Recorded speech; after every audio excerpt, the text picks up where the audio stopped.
Hello friends, நம்முடைய PR Max Academy-ல TRB Arts, PGTRB, UGTRB, TNSET, TNPSC Statistical Services, both Statistics and Mathematics.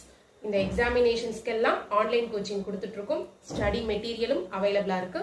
இன்ட்ரெஸ்டடா இருக்கிறவங்க contact பண்ணுங்க. இன்னைக்கு இந்த question discuss பண்ணலாம். e power x அப்படிங்கிற continuous function open interval 0,5ல uniformly continuous தான். இதுக்கு ஈஸியான ஷார்ட்கட் என்னன்னா, நீங்க இந்த எண்ட் பாயிண்ட்ஸ்ல இந்த ஃபங்க்ஷனுக்கு லிமிட் எக்ஸிஸ்ட் ஆகுதான்னு பார்த்தா போதும். Limit extends to 0 e power x, e power 0 1 exist ஆகுது. Limit extends to pi e power x, e power pi இதுவும் ஃபைனைட்டா ஒரு வேல்யூ எக்ஸிஸ்ட் ஆகுது. சோ இந்த ஃபங்க்ஷன் இந்த இன்டர்வல்ல யூனிஃபார்ம்லி கண்டினியூஸ்.